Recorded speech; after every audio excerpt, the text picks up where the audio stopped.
లేకపోతే నేను ఆయన చెప్తే ఆయన అంత పెద్ద మనిషి ఏమనుకుంటాడు, లేకపోతే నేను పోలీస్ ఆయన ఏమనుకుంటాడు, ఇట్లా ఆ భయాన్ని వదిలేసారు. బిజినెస్ లో సక్సెస్ బయటకు వెళ్తే ఏమనుకుంటారు, ఆయన చెప్తే ఏమనుకుంటారో ఇట్లాంటి భయాలు వదిలేస్తే ఇక్కడ సక్సెస్ అవుతాం. భయం ఉంటే సక్సెస్ కాదు. అయ్యో నాకు చదువు రాదు, అయ్యో నాకు చెప్పరాదు. ఇక చదువు అనేది ఒక పాట నేర్చుకోవాలంటే ఒకటే ఒక పాట నేర్చుకోవాలి. ఇలా చెప్పడం ఒకటే పాట ఉంటుంది, ఒకటే పాట జీవితాంతం పాడాలి. నాకు 15 లక్షలు 20 లక్షలు వచ్చి ఏం పాట పాడతా, అదే పాట. అది 50 లక్షలు అయినా ఏం పాట పాడాలి, ప్రతిదాకా ఒక్క పాట పాడితే 20 పైసలు వస్తుంది. కొత్త భయం దిగడానికి అర్థమవుతుందా? కాబట్టి మీకు చదవడం రాకుండా బట్టి పట్టండి, ఏం కాదు. కొంతమంది పిల్లలు చిన్న ఉన్నప్పుడు దీంట్లో బుక్లో చూసి చదువురు అంటే చదవనికి రాదనకు, కానీ నోటెడ్ చెప్పేశారు అంత. అది 700 అంకెడు తెలియదని. మనం పద్యాలు అవి ఇవి ఉంటాయి కదా, ఇక్కడ చూసి చెప్పంటే షబీర్ సార్కి ఎక్కువ తెలుసు విషయాలు. షబీర్ సార్ ఖుషి అయిపోతారు, ఏదో ఒకటి చదువుతున్నారు. అట్లా వస్తే చాలు మనకు. కాబట్టి దీంట్లో భయపడాల్సింది ఏముంది. ఇంకొకటి భయం అనేది రెండు దగ్గరలో వస్తుంది. ఒకటి మనకు క్లారిటీ లేకపోతే భయం ఉంటుంది. క్లారిటీ ఏ విషయంలో మనకు చాలా ఎక్సలెంట్గా చెప్పిండు అశోక్ సార్. మనం మోసం చేయట్లేదు, ఎవరిని అన్యాయం చేయట్లేదు. ఎవరినైనా మోసం చేయడానికి వెళ్తే నువ్వు భయపడాలి. నువ్వైనా నేనైనా నాకు ఒక ఏమంటారు, ఒక 1 రూపీ 1 పైసా కూడా అన్యాయం చేయడానికి వెళ్ళట్లేదు. మనం ఒక పైసా మనం ఎవరింటికి వెళ్ళినా వాళ్ళు బిజినెస్లోకి వస్తే వాళ్ళు 30 రూపాయలు ఇస్తే 30 రూపాయలు ప్రోడక్ట్ వస్తే 60 రూపాయలు 60 రూపాయలు వస్తే కలిసి పని చేస్తాం. రాకపోతే ఫ్రెండ్షిప్ ఉంటుంది, ఖరాబ్ అయితే కాదు. కాబట్టి దీంట్లో భయం ఎందుకు, నేను చెప్పేది అది. ఏ విషయంలో భయం పడాల్సిన అవసరం లేదు. ఇంకోటి మీ ఫ్యామిలీ విషయంలో, అయ్యో మా ఆయన ఏమంటారో మా ఆవిడ ఏమంటారో ఇట్లాంటివి భయపడకండి. నువ్వు తప్పు చేస్తే భయపడాలి. నీ మీద నువ్వు నమ్మకం ఉన్నప్పుడు భయపడాల్సింది ఏముంది. అత్తకైనా చెప్పండి, మామకైనా చెప్పండి, హస్బెండ్కైనా చెప్పండి, భార్య ఆయన గర్గపాటి అంటాడు, వినందే కాదు వినని వాళ్ళని భార్య అంటారు, విన్నట్టు నటించిన వాళ్ళు భర్త అంటారు. రజనీకాంత్ సినిమాలో సార్ మీ భార్య కొడుతుంది, మీ భార్యకి చెప్పండి అంటారు. ఎప్పుడు ఎవరైనా భర్త మాట తింటారు, భార్య నువ్వే చెప్పేమని చేసుకోండి. సో అట్లా మనకు తెలుసు మనోళ్ళు ఏంటన్నప్పుడు, మనము బాధ్యతగా ఉంటున్నప్పుడు భయం ఎందుకు. మనం బాధ్యతతో మెలగడానికి వెళ్తున్నాం. ఇక్కడ ఎంతమంది 50-50 ఉన్నాం మనం, లేడీస్ మనం జెంట్స్, మీరు లేడీస్. రాజు కూడా మనం చీరలు కొంటామంట. మన బాధ్యత ఉన్నప్పుడు భయపడాల్సిన అవసరం లేదు. ఎవరికైతే చెడు ఆలోచనలు ఉంటావో అవి పక్కన పెడితే నేను సక్సెస్ ఉంటాం, లేకపోతే సక్సెస్ కావు. అర్థమవుతుందా? అర్థమవుతుందా? అండ్ రెండోది భక్తి ఉండాలి. కంప్లైంట్ మోడ్ ఉండాలి, కంప్లైంట్ మోడ్ ఉండొద్దు, భక్తి ఉండాలి. అయ్యో పాపం అనే దయగుణం ఉంటే సక్సెస్ అయింది. ఆ ఒకటే విషయము 2 రకాలుగా ఆలోచన చేస్తాం. ఈసారి ఉన్నాడు, ఈసారి వినలేడు. కొత్త సార్ మళ్ళీ ఫీల్ అవ్వాలి. సంపత్ ఉన్నాడు, సంపత్ వినలేడు. నేను ఇదే విషయాన్ని 2 రకాలుగా చూడొచ్చు. వేషగాడు వినలేడు, ఇట్లా కంప్లైంట్ మూడ్లోకి వెళ్ళొచ్చు. భక్తి మూడ్ అంటే పాపం భగవంతుడు ఆయనకి ఇప్పుడు లేదేమో, నాకు 5 లక్షలు వచ్చినాక వస్తుంది లేదు తమ్ముడు, ఇక్కడ పోయేది ఆ తెలి ఎక్కడ పోయేది. జస్టిస్లో సక్సెస్ కావాలి అంటే కంప్లైంట్ మోడ్ కాదు, ఒక భక్తి మోడ్, లేకపోతే మంచి భావన మోడ్. మంచి భావన, ఒక వ్యక్తి ఆ వ్యక్తిని అనడానికి హక్కు ఎవరిచ్చింది. ఆయన తలరాత నేను మార్చనని నాకు తెలిసినప్పుడు నేను అనడానికి నేను ఎవరిని, నో కంప్లైంట్ మోడ్, ఓన్లీ ఒక మంచి భావన అనుకోండి, అది భక్తి అనుకోండి, ఏదైనా ఒక మంచి భావన. ఈ బుజ్జి ఈ రోజు రాకపోతే రేపు వస్తుంది, అక్కడ ఈ రోజు రాకపోతే రేపు వస్తుంది, ఈ తమ్ముడు ఈ రోజు రాకపోతే రేపు వస్తుంది. అంతేగాని సార్ మావాడు సర్పంచ్ గాని ఇంటలేడు, సార్ మావాడు పోలీస్ గాని ఇంటలేడు. ఈ కంప్లైంట్ కూడా వెళ్తే నీకు నువ్వు ఆగిపోయేది ఎవరు మనమానేనా? ఎవరైతే మీకు ఎవరు ఇష్టం? కంప్లైంట్ చేసేవాళ్ళు ఇష్టమా, లేదు ఎట్లాంటి సిచ్యువేషన్స్ వచ్చినా పని చేసేవాళ్ళు ఇష్టమా? పని చేసేవాళ్ళే ఇష్టం. కాబట్టి ఫస్ట్ మనము కంప్లైంట్ చేయొద్దు. భక్తి అనుకోండి, బాధ్యత అనుకోండి, ఏదైనా ఒక మంచి ఆలోచనతో పని చేస్తున్నాం మనం. కాబట్టి కంప్లైంట్ మోడ్లోకి వెళ్ళండి, వెళ్ళకండి సార్. No complaint mode. ఇప్పుడు రాస్తారు మంచిగా చెప్పిండు, అప్లైన్ మీద కంప్లైంట్ లేదు, డౌన్ లైన్ మీద కంప్లైంట్ లేదు. నాకు కొంతమంది అప్లైన్ మీద చెప్తుంటారు, నాకు అనిపిస్తుంది రేపు నేను అప్లైన్ చచ్చిపోయాడు అనుకో, ఏం చేస్తారు? వదిలేస్తావా? నాకు మా అప్లైన్ ఇవ్వలేదంటే నాకు ఎవరైనా ఫోన్ చేసి మీ అప్లైన్ చచ్చిపోయాడు అనుకో, నువ్వు ఏమంటావు అంట అంతే. అయ్యో అట్లాంటి అవుతారంటే మనం మూసుకొని పనిచేస్తాం. నాకెందుకు చెప్తున్నావు? కరెక్టా కదా? కంప్లైంట్ మోడ్లో సక్సెస్ కావడం చాలా కష్టం. ఎస్ఆర్నో బాధ్యత ఉన్న 100% సక్సెస్. నాది అనుకున్నారు. ఓకేనా? అండ్ మూడో విషయం, నేను చాలా పెద్ద లిస్ట్ తీసుకొచ్చిన.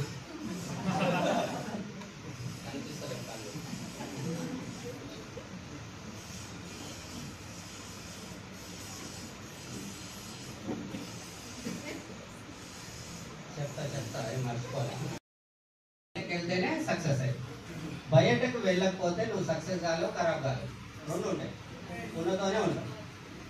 ఉన్నతోనే ఉండాలంటే మీరు ఇంటికెళ్ళి బయటకు వెళ్ళకండి. లేదు సార్ నేను సక్సెస్ కావాలి అంటే 100% బయటకు వెళ్తేనే సక్సెస్ అయ్యి.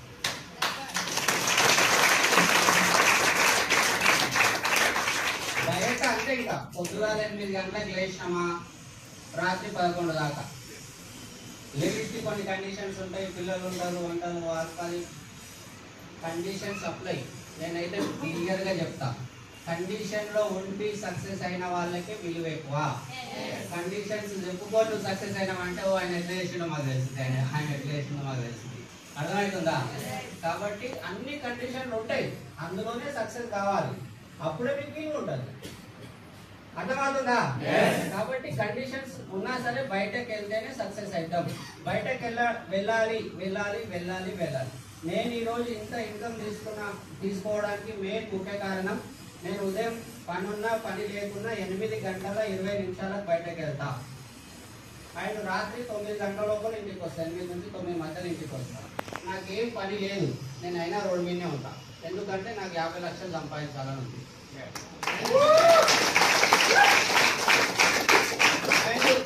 బయటకు వెళ్ళినప్పుడు నాకు నేను కొన్ని కండిషన్స్ పెట్టుకున్నా.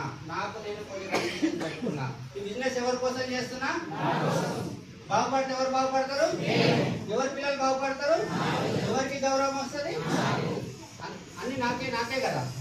కాబట్టి ఒకసారి ఆలోచించండి, అన్ని నాకే వచ్చినప్పుడు బాధ్యత కూడా నేనే తీసుకుంటున్నప్పుడు, నేను బయటకు వెళ్ళినప్పుడు నేను ఒక 100% డిసిషన్ ఏం తీసుకుంటే, నా తాను ఉన్న లిస్టు మొత్తం నేను ఫోన్లు చేస్తూనే ఉంటాను.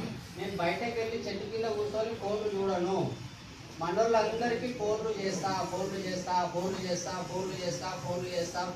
అంటే ఎవరు ఖాళీ ఉంటే వాళ్ళ దానికి వెళ్తాను. నేను గోపల్పల్లిలో ఉంటుండే ఇంతకుముందు. ఇక్కడ నేను బయటకు వెళ్ళి బిహెచ్ఎల్ చౌరస్తాలో రాత్రి 9 గంటల దాకా కూర్చున్న రోజులు చాలా సందర్భాలు ఉన్నాయి. బిహెచ్ఎల్ చౌరస్తాలో రాత్రి 9 గంటల దాకా కూర్చున్న రోజులు చాలా ఉన్నాయి. నాకు పనేం లేదు, ఇంటికి పోయి ఏం చేస్తాను? ఇంటికి పోతే ఇంటి పక్కల వాళ్ళు కలుస్తారు. ఏం చెప్తారు? మంచి మాటలు చెప్తారా, చెడు మాటలు చెప్తారా? పోయి వచ్చినావా? ఎంతమంది చేయలేరు? చెప్తే వింటావా? ఎందుకు అని అంటారు. వాళ్ళ మాటలు వినేకంటే నాకు తెలుసు ఇక్కడ సలీం సార్ సక్సెస్ అయ్యాడు, రాజు సార్ సక్సెస్ అయ్యాడు, మన షబీర్ సార్ సక్సెస్, వీళ్ళందరినీ నేను చూసినా, మా ఇంటి పక్క వాళ్ళు చూసినా. నేను చూసినప్పుడు నాకు తెలుసు వాళ్ళకి సమాధానం ఇవ్వాల్సిన అవసరం నాకు లేదు. కాబట్టి నేను 9 గంటల దాకా బయట ఇంటికి వెళ్ళకపోతుండే. అండ్ నేను ఒక్కరిని కూర్చొని ఒకటే ఆలోచన చేస్తుంటే నేను ఇంకేం చేస్తే సక్సెస్ అవుతా.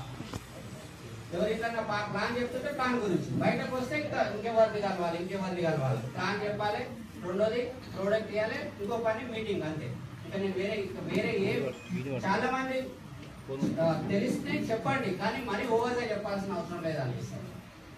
నా దోస్తు నాకు విన్నాడు, నీ గురించి నాకు తెలుసులే అంటాడు. అదే నా దోస్తు నేను చెప్పే మాట అయినా సరే సలీం సార్ నోటి ద్వారానో, షబీర్ సార్ నోటి ద్వారానో, అశోక్ సార్ నోటి ద్వారానో వింటేనే ఆయన కానీ భలే చెప్పిండు ఆయన అంటాడు. ఆ మాట నేను 100 సార్లు చెప్పినా కూడా నాకు తెలిసి దీని గురించి అన్నాడు. కాబట్టి ఎక్కువ మనం చెప్పాల్సిన అవసరం లేదు. నేను ప్రోడక్ట్ విషయంలో కూడా చాలా సందర్భాలలో చెప్తా, ఈ విటమిన్ ఉంటుంది, ఆ విటమిన్ ఉంటుంది, అవసరం లేదు. మా ప్రోడక్ట్ ఉంటుంది అంతే. గాడికే మాది కుకింగ్ ఆయిల్ ఉంటుంది. మటన్ ఎంత టేస్ట్ అవుతుంది అంటే చికెన్ ఎంత అయిపోయింది. మా కాఫీ ఉంటుంది, ఊరికి రావాలి అలా తప్పుడు అట్లనే ఉండాలి. కానీ మిగతా విషయాలు అవసరం లేదు అనిపిస్తుంది. మనం జెండుబామ్ అమ్మం, బిస్కెట్ అమ్ముతాం. సార్ ఫ్లోర్ వచ్చేసింది.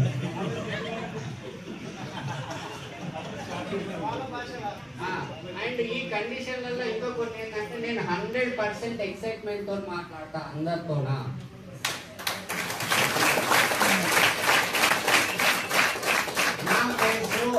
నాకు బాధలు చాలా ఉన్నాయి. ఆయనకు చనిపోయేటంత బాధ ఉండే, ఈయనకు వేరే బాధ ఉండే, నాకు వేరే బాధ ఉండే, అశోక్ వేరే బాధ ఉండే, ఈ సార్కి వేరే బాధ, ప్రతి ఒక్కరికి బాధలు ఉన్నాయి.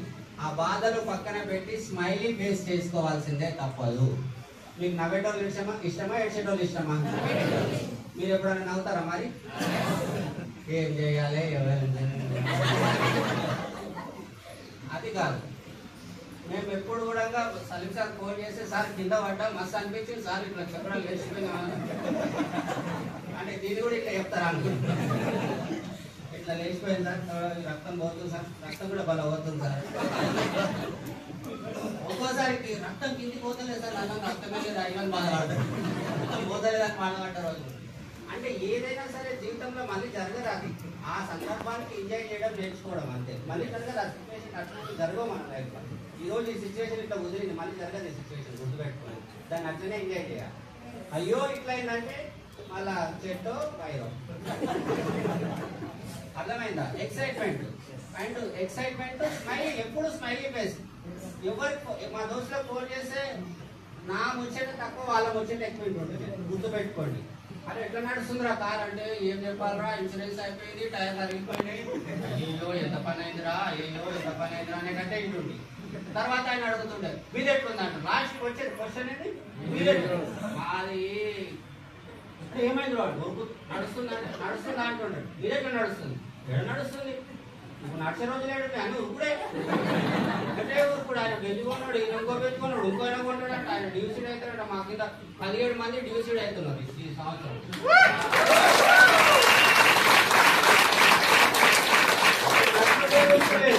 పైగా ఇక అట్లా అంటే ఎప్పుడు కూడా అవతల వ్యక్తికి అయ్యో నేను పోకపోతే కదా అనే ఒక్క క్షణం వచ్చిన చాలు. ఒకటి గుర్తు పెట్టుకోండి, ఏ వ్యక్తి అయినా మనం చేసే పనిని చూసి వస్తారు కానీ మనం చెప్పే మాటలు చూసి రారు. మనం చేసే పనిని చూసి వస్తారు కానీ మన మాటలు చెప్తే ఎవరు రారు. నేను రోజు ప్లాన్లు చేస్తున్నా, ఫోటోలు పెడుతున్నా, ప్లాన్లు చేస్తున్నా, ఫోటోలు పెడుతున్నా, ప్లాన్లు చేస్తున్నా, ఫోటోలు పెడుతున్నా, ఎవరైనా వస్తారు. నేను ఎంత మంచోనిగా నేను చాలా సందర్భాల్లో చెప్పాను. నేను మీకు సొంతం, మీ అందరికి అన్నయ్య. నేను నాతోన కోట్ రాస్తుంది. మీకు ఏ ఆపద వచ్చినా నీకు 10,000 కావాలంటే 10,000 ఇస్తున్నా, 20,000 కావాలంటే ఇది 20,000 ఇస్తున్నా, ఏం కావాలంటే అది ఇస్తున్నా. మీ అందరినీ తీసుకొచ్చి ఫెస్టివల్ చేయలేనా? కానీ నేనేం చేయట్లేదు. మీరు చేస్తారా? మా అన్న మీద అభిమానం, మా అన్న మంచోడు, చేయలేను. కానీ నేను ప్లాన్ చెప్తలేను, ప్రోడక్ట్ వేస్తలేను, ఏం చేస్తలేను. కానీ నేను అదే మీకు అంత మంచోనైనా నేను ఎంత, చాలా మంది ఏమనుకుంటారు నేను మంచోని నేను చెప్తుంటలేరు అనుకుంటారు. అందుకే ఈ మాట చెప్తున్నాను. నేను చాలా మంచోని. ప్రపంచంలో ఎవరన్నా ఉన్నారు మంచోళ్ళు అంటే ఎవరు? నేనే కదా. నేను చెప్తే రాజినాడు, అశోకినాడు, సంపత్ అసలైనాడు. అంత మంచితనం కాదు వాడా. ఎప్పుడైనా గుర్తుపెట్టుకోండి, మంచితనం పనిచేయదు వేస్టేజ్గా మీ పని చేస్తుంది. మీరు అందరూ ఉన్నారా, చదువుకున్నారా, ఎవరు చూడరు. నువ్వు ఎంత పని చేస్తున్నావు, 10వ తారీఖు నాడు ఎంత చెక్ వస్తుంది. నువ్వు నిన్న చేయనైనావా, రేపు చేయనైనావా, ఎల్లుండి, అది సంబంధం లేదు. ఎంత పని చేస్తున్నావు. ఇంకొకటి, ఆ పని చేసేటప్పుడు నేను 8 to 11 వెళ్ళేటప్పుడు ఫోటోలు ఖచ్చితంగా గ్రూప్లో పెట్టండి. గ్రూప్లో పెట్టకుండా కూడా సక్సెస్ రాదు.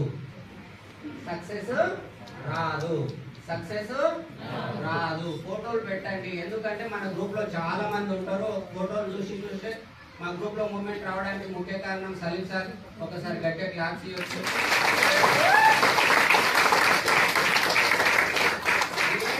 ఫోటో పెడుతుండే. ఒకరోజు మేము తాండూరు పోయినాం. ఆ రోజు మన సార్ కూడా ఉండే, పరమేశ్వర్ సార్.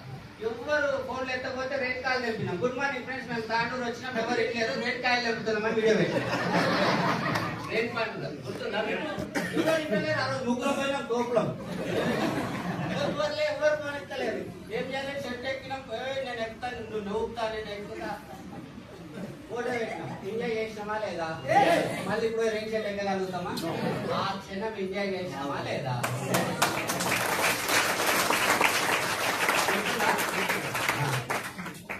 మేము అట్లా ఎంజాయ్ చేస్తాం. అందుకే పైసలు 15-18 లక్షలు వస్తున్నాయి. ఎంజాయ్ చేయడం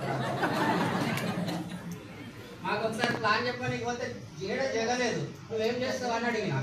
నాకు బస్సు ఉంది సార్ అన్నాడు. బస్సులో కూర్చొని ప్లాన్ చెప్పి మళ్ళీ అందరు ఏమనుకున్నారు, ఆర్టీసీ బస్సులో శ్రీనివాస్ ప్లాన్ చెప్పి అంటున్నారు. అది కాలేజ్ బస్సు. అది ఎంత వైరల్ అయింది అప్పట్లో. మరేమనుకున్నా, నేను ఎవరిని వస్తానని నేను కూర్చోలేదు. ఆ క్షణం ఎంజాయ్ చేసినామా లేదా? ఆ క్షణం రేపటి దేవుడు నిన్నంటే అయిపోయింది. జీవితాలన్నీ నాశనం కావడానికి అన్ని రాజస్థాన్ చెప్పింది కదా స్టేటస్లు. జరిగిపోయిన సంఘటన వల్లనే జీవితాలు నాశనం అవుతాయి కానీ వచ్చే సంఘటనల వల్ల కాదు. కాబట్టి అని వదిలేయడం బెటర్. ఇప్పుడు ఎంజాయ్ చేస్తున్నామా లేదా? అర్థమవుతుందా? అర్థమవుతుందా? అండ్ లాస్ట్ లో బాధ్యత.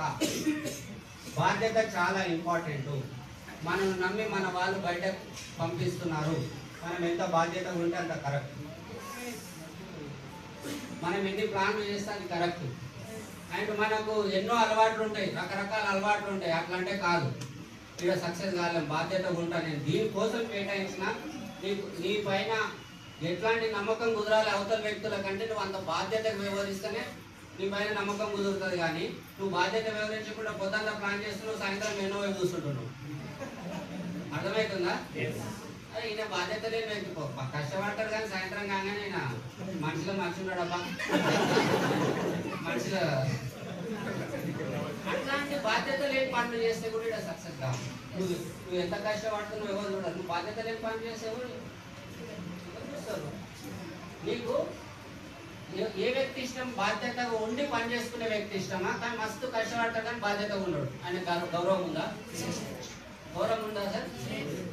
బాధ్యత ఉండవు నువ్వు. నేను మిమ్మల్ని అంటే బాగుండదు. నేనున్నాను. అరే ఆయన స్టేజ్ మీద మాట్లాడతారు కానీ తెలుస్తుంది మాట. బాధ్యతగా లేకపోతే కూడా ఉన్న బిజినెస్ జీరోకి అవుతుంది. దీన్ని ఏమంటారు? పంచతంత్రం అంటారు. పంచతంత్రం. ఇంకొకటి, ఇంట్లో ఉండొద్దు, బయటకు వెళ్ళాలి. సిచ్యువేషన్స్ ఎప్పటికీ ఉంటాయి. ఆ సిచ్యువేషన్స్ పట్టుకొని ఏడ్చుకుంటూ కూర్చోకండి. ఈ రోజు నువ్వు ఏడుస్తున్నావు అంటే ఆ సిచ్యువేషన్ అట్లా ఉంది కాబట్టి ఏడుస్తున్నావు. బయటకు వెళ్ళి పని చేయి, ఆ సిచ్యువేషన్ మార్చుకో. నువ్వు తప్ప ఎవరు మార్చుకోలేరు నీ సిచ్యువేషన్.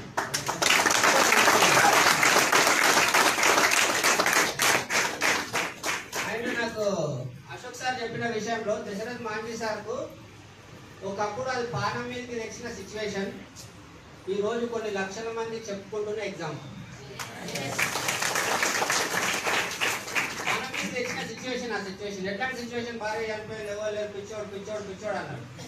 అట్లనే సేమ్ ఎస్పీ భార్య సార్ని 500 కోట్లు ఎత్తుకోపోయింది, అయినా ఓ కంపెనీలో వదిలేసిండు అని పెద్ద బదలాం లేపారు. అయినా సరే ఆయన బయటకు వెళ్ళిండు. ప్లాన్ ఒక బాధ్యతతో చేసుకున్నాడు. బయటకు వెళ్ళిండు. ప్లాన్. 2 ఆప్షన్స్ ఉన్నాయి. సావాలి, సూసైడ్ చేసుకోవాలి, ఫ్యామిలీ మొత్తం. ఇంకా ఆయన ఘోరమైన సిచ్యువేషన్. వాళ్ళ కొడుకు హాస్పిటల్లో, వాళ్ళ నాకు హార్ట్ అటాక్, నాకు ₹1 లేదు, బయటనేమో బదలాం చేసి పెట్టి నేను ఎక్కువ 500 కోట్లు అని చెప్పేసి మొత్తం పేపర్ స్టేట్మెంట్ ఇచ్చిండు. సోరియాసిస్, మళ్ళీ ఒంట్లో హెల్త్ ప్రాబ్లం. ఇట్లా గోక్తే రక్తాలు కారుతున్నాయి, ముట్టుకుంటే రక్తాలు కారుతున్నాయి. ఎయిర్పోర్ట్లో పోతే ఎయిర్పోర్ట్లో రాణిస్తలేరు. నువ్వు చెట్టాన మార్చుకోరా ఏదన్నా అన్నారు. నాకు సోరియాసిస్ ఉంది రాబాయ్, సాగాలి లేకపోతే చెయ్యాలి. బయటకు వెళ్ళి పని చేసిండు. ఈరోజు లక్షల మందికి మన దేవుడు అయ్యిండు.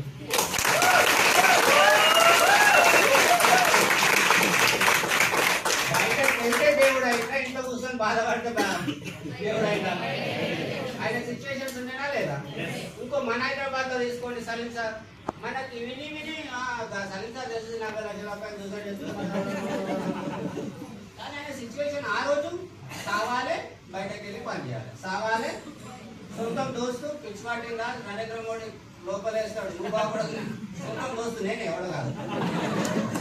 సొంతం దోస్తు ఏమంటున్నాడు? బయటకు వెళ్ళక చంపేస్తారు.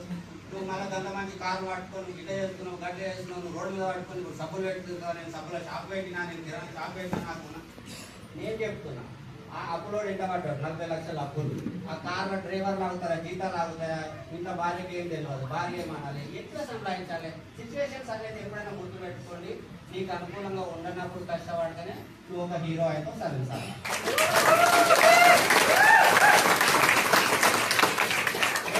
బయటకు వెళ్ళి పని చేస్తావా చచ్చిపోతావు అంతే. వేరే ఆప్షన్ లేదా? 40 లక్షలు అప్పుడు నువ్వు గట్టు చూస్తాను, 3 రూపాయలు ఇంట్రెస్ట్ నువ్వు గట్టు సార్ చేస్తాను.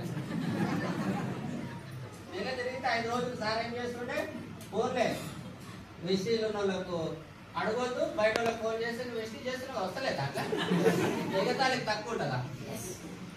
ఎగతాళికి తక్కువ ఉంటుందా? భయంకరమైన ఎగతాళి వస్తుంది కానీ సరిపోతుంది. ఇప్పుడు నువ్వు స్టేటస్ పెట్టినా కదా 1,00,000 రూపాయలు వచ్చింది కదా, మళ్ళీ నాకు ఫోన్ చేసినావు అంటే 1,00,000 రూపాయలు మిత్రులకే సరిపో, 1,20,000 కావాలి.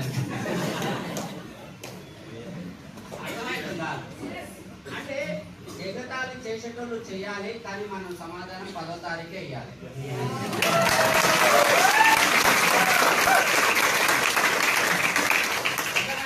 అది బయటకు వెళ్తా అయిందా, ఇంట్లో కూర్చుంటే అయిందా? దాస్ గారు నాకు బాగా గుర్తు, చలికాలం నేను మహబూబ్ నగర్ వెళ్ళి ప్లాన్ చెప్పొస్తున్నా. ఆ బుజ్జి ప్రెగ్నెంట్ పూర్ణ 7:30 సమయంలో శంషాబాద్ తుక్కుగూడ కాడ పెట్రోల్ పోసుకుంటున్నాడు పోలీస్ బండి. అప్పుడు ఇంకా ఆయన సొంతం బైక్ కూడా లేదు. డ్యూటీ నుంచి అయిపోయినాక ఆ బుజ్జి కట్టుకుంటుంది. సాయంత్రం పూట పోలీస్ డ్యూటీ అయిపోయినాక బయటకు వెళ్ళి పని చేసింది కాబట్టి ఈరోజు 18 లక్షలు ఇన్కమ్ చేసింది. ఆ బుజ్జి 3 నెలల ప్రెగ్నెంట్. అప్పుడు చిన్న అమ్మాయి, నేను కళ్ళతో చూసిన. ఒక్కొక్కరి సిచ్యువేషన్ ఒక్కొక్కరు రాకుండా. ఆ రోజు అయ్యో భార్య ప్రెగ్నెంట్, నాకు పోలీసు ఉద్యోగం ఇది అని కూర్చోలే. చేస్తా, బయట పోతా పని చేస్తా, బయట పోతా పని చేస్తా. అంటే సిచ్యువేషన్స్ ఆయనకు అనుకూలంగా ఉండేనా, మాకు ఎవరికి అనుకూలంగా ఉండే చూపండి, ఒక్కరికి చూపండి. ఈయనకు అనుకూలంగా సార్ మీకు ఉండేనా?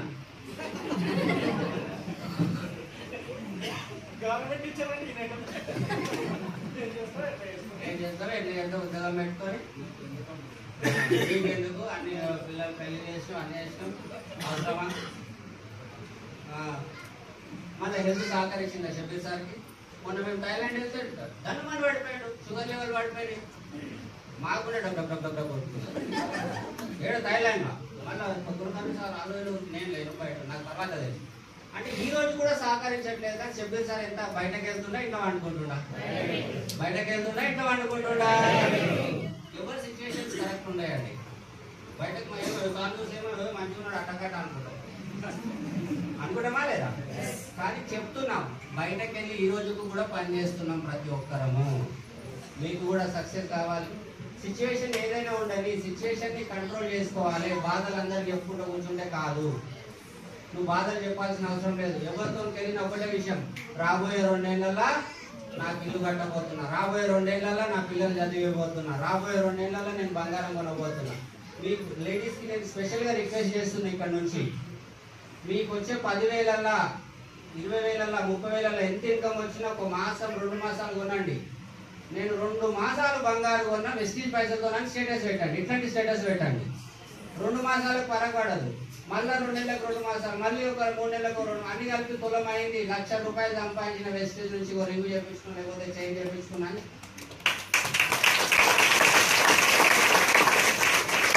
నా జీవితం మారుతుంది. మరి మీరు అన్న క్వశ్చన్ మార్క్, నా జీవితం మారుతుంది. స్టేటస్ చూసిన మరి మీరు అన్న ఆటోమేటిక్ తెలిసిపోతుంది. మరి మా బతుకు, మా ఫ్రెండ్ కారు కొన్నాడు, మా గ్రేట్ అప్లైన్ వెజ్ కారు కొన్నాడు, మా సార్ ఇల్లు కడుతున్నాడు, మా సార్ వాళ్ళు ఇల్లు కొన్నారు. అశోక్ సార్ కొని 2-3 ఏళ్ళే. సగం ఈఎంఐ అయిపోయింది. మన బుల్లెట్ కొన్నాడు తెలుసా? మీ అందరికీ మీటా ఇచ్చిండా? అదే దావత్ ఇప్పుడు బయట తినేది. అర్థమవుతుందా? ఒక్కొక్కరి సిచ్యువేషన్ ఒక్కొక్కరు రాసుకుంటుంది. కానీ మళ్ళా బయటకు వెళ్ళకుండా ఉంటే కాదు. అండ్ ఇంకొకటి, సిచ్యువేషన్ ని ఎంజాయ్ చేయండి, కష్టాన్ని తలుసుకోకండి. నేను చిన్న పాపను ఎత్తుకొని పోయినా, నేను మా పిల్లలు ఇంట్లో తాళం పెట్టి మా సవిత మేడం వాళ్ళు వాళ్ళ పిల్లలు చిన్న ఉన్నప్పుడు ఇంట్లో పెట్టేసి వెళ్ళిపోతుండే. ఆ రోజు వాళ్ళు ఏడుస్తురే. ఈరోజు గుర్తే లేదు. వాళ్ళు ఈరోజు డాడీ బెంజుకారు మంచిగా ఉంది డాడీ అంటున్నాడు. వాళ్ళ కొడుకు మస్తు ఏడ్చినావు తెలుసా మామ అనమాట. ఏడ్చినా మామ నాకు గుర్తలేదు ఉండే వాళ్ళు స్కూల్కి వెళ్తుండే పిల్లలు ఉన్నారు. అన్ని సిచ్యువేషన్స్ ఎవరు చూడరండి. సిచ్యువేషన్స్ చూడరు, మన సక్సెస్ చూస్తారు.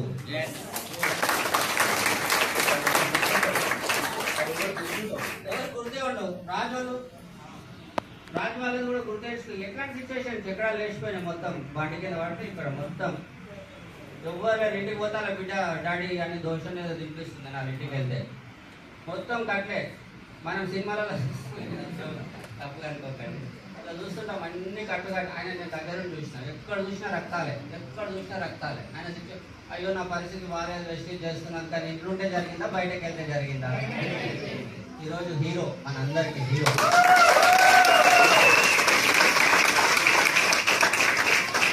ఆ రోజు బాధ, ఈరోజు ఎగ్జాంపుల్. మనకున్న ప్రతి బాధ ఇవే రేపు సక్సెస్ అయితే ఇదే చెప్తాను. నా బిడ్డలు సినిమా సార్ మాట్లాడుతుంటాడా?